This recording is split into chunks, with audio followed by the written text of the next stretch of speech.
Pecco Bagnaia big furious. I feel like a just passenger on my own bike. This wasn't my bike last week. Ducati must to explain everything. Before that, don't forget to click like and subscribe, and here's the full news.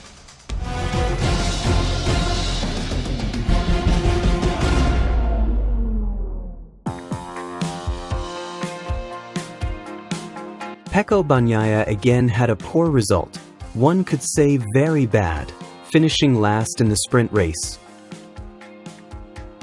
Many wondered if the bike Bagnaia rode wasn't the one he rode at MotoGP last week. Or perhaps Ducati had secretly switched Bagnaia's bike to a different spec, or perhaps it wasn't the one he rode at MotoGP last week. Pecco Bagnaia was also very disappointed, feeling like it wasn't his bike. Pecco also admitted to feeling like a passenger on his Ducati GP25 due to something beyond his control. Bagnaia experienced a sudden drastic change after sweeping the Japanese GP last weekend. At the Indonesian GP, he struggled again and finished last in Saturday's sprint race. Bagnaia said the Ducati he used this weekend was, theoretically, the same as the one he rode at MotoGP, but experienced severe shaking during the sprint. As a result, his average speed was almost 2 seconds per lap slower than Marco Bezzecchi, who was in front. Yes, I rode the same bike yesterday at MotoGP, but it was strange because the shaking was so strong. I wasn't on the bike. I was just a passenger on my bike.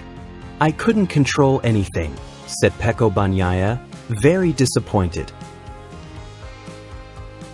I only felt the movement. It felt like I arrived at turn 1 and turn 10 without brakes 4 times. I had to close the throttle 3 times, and the bike shook 3 times. So, it's hard to imagine a race like this, unlike last weekend, considering what happened a week ago. Luckily, when everything is normal like a week ago, we won the race, because with that result, all the doubts people had disappeared, said Pecco Bagnaia, as quoted by Crash.net. Now I have nothing more to show this season. That was the only time I felt good. When I could ride perfectly, I won everything. So, now I'm back to feeling the sensation I had in Misano, and the rest of the season looks like it will continue like this. Today, for me, is over. I finished 30 seconds off the lead, 13 seconds off second last. It's hard to imagine, it's a shame, said Pecco Bagnaia angrily.